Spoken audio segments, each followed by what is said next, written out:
The forest floor crunched under their boots. Sunbeams, fractured by the dense canopy, dappled the path.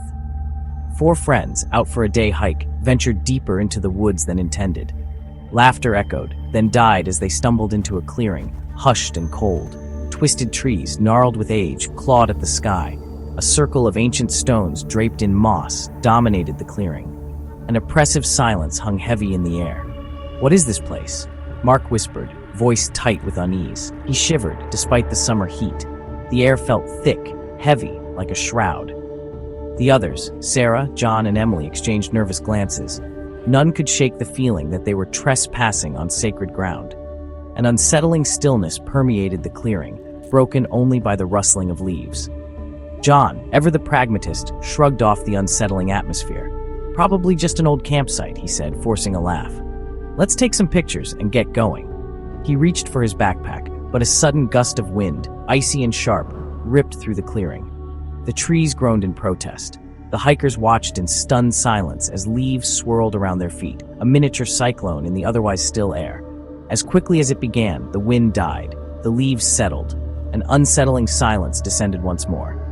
Emily, her voice trembling, broke the quiet. That wasn't natural.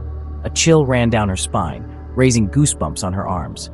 The playful mood had evaporated, replaced by a creeping dread that settled over them like a shroud. The sunlight filtering through the trees seemed dimmer now, the shadows deeper.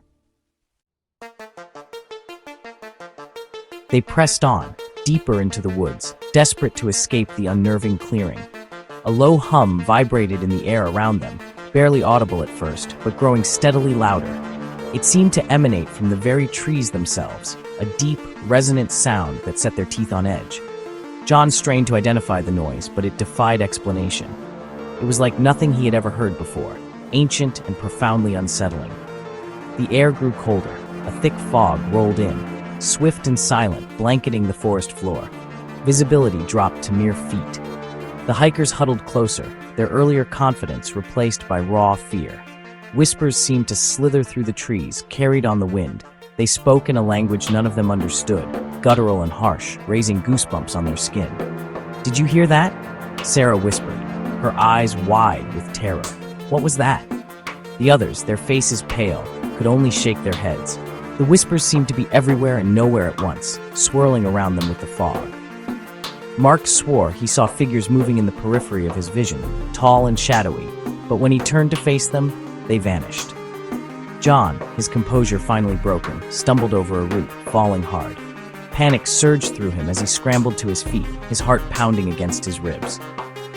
He looked around frantically, but the fog obscured his friends. "Guys," he called out, his voice thin and reedy. "Where are you?" The only response was the rustling of leaves and the low, haunting hum that seemed to be growing ever louder. Blindly, John plunged forward, desperate to find his friends. The fog seemed to cling to him, icy and damp. He stumbled again, falling to his knees. As he pushed himself up, his hand landed on something cold and hard. He recoiled instinctively, his heart leaping into his throat. He looked down, his blood turning to ice. A skull, bleached white by time, stared back up at him, empty sockets gazing into his own. It lay half buried in the earth, a silent sentinel of the forest's dark history. Panic seized John. He scrambled back, scrambling to his feet and running blindly through the fog, his breath coming in ragged gasps. He didn't know where he was going, but he knew he had to get away from that place. The whispers seemed to follow him, growing louder, more insistent. They seemed to be mocking his fear, reveling in his terror. He could hear his friends' names being called, their voices distorted, grotesque. But he knew it was a trick, a lure to draw him deeper into the fog. He had to find his own way out. Then, through the swirling gray mist, he saw a light. Not the pale, filtered sunlight that had illuminated their hike earlier, but a strange, ethereal glow, pulsing like a heartbeat. It beckoned him forward, promising escape from the nightmare that had ensnared him. Hope surged through him, momentarily banishing the fear that had paralyzed him. He stumbled toward the light, his legs heavy, his lungs burning. He burst into a small clearing, the source of the strange light emanating from a single point at its center. The fog swirled around the edges of the clearing, held at bay by an unseen force. As John approached cautiously, he saw that the light was coming from a small, ornate box made of a dark, polished wood.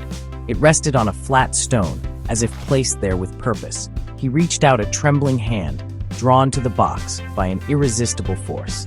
As his fingers brushed against the smooth surface, the box sprang open. A blinding white light erupted from within, bathing the clearing in its brilliance. John cried out, shielding his eyes from the glare. He stumbled back, collapsing to the ground, his mind reeling. The whispers, louder than ever, swirled around him, but now they were tinged with triumph, with a terrible glee. When the light subsided, John lay still. His eyes were open, but they were vacant, devoid of life. He rose slowly, his movements jerky and unnatural. He turned towards the fog-shrouded forest, a chilling smile spreading across his face. The whispers spoke one last time, their voices resonating in the sudden silence. He is ours now. The fog began to recede, revealing the path. John stood for a moment, then turned and walked back into the woods, following the path his friends had taken. He moved with a newfound purpose, his steps light and sure. He was going to find his friends. They were waiting for him.